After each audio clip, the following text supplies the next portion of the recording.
रक्षक की भक्षक?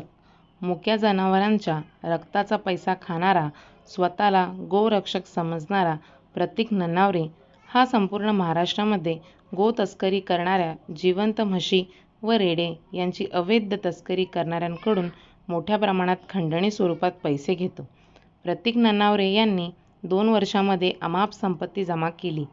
कराड येथे हॉटेल पांबीचे ते 3 BHK प्लॉट, CBDमध्ये 1 BHK प्लॉट आणि महाराष्ट्र राज्यामध्ये अनेक प्रॉपर्टी ही मुक्या जनावरांच्या रक्ताच्या पैशाने बनवली आहे.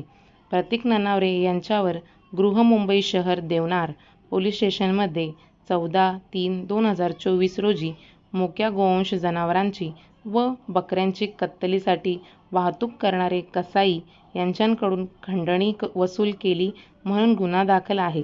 महाराष्ट्र राज्यामध्ये कुठेही प्रतीक ननावरे व त्यांचे काही साथीदार यांनी गोवंश जातीचे मांस, जिवंत म्हशी व रेडे यांची गाडी पकडली असता प्रतीक ननावरे यांची चौकशी करून त्यांच्यावर पुन्हा गुन्हा दाखल करण्यात यावा.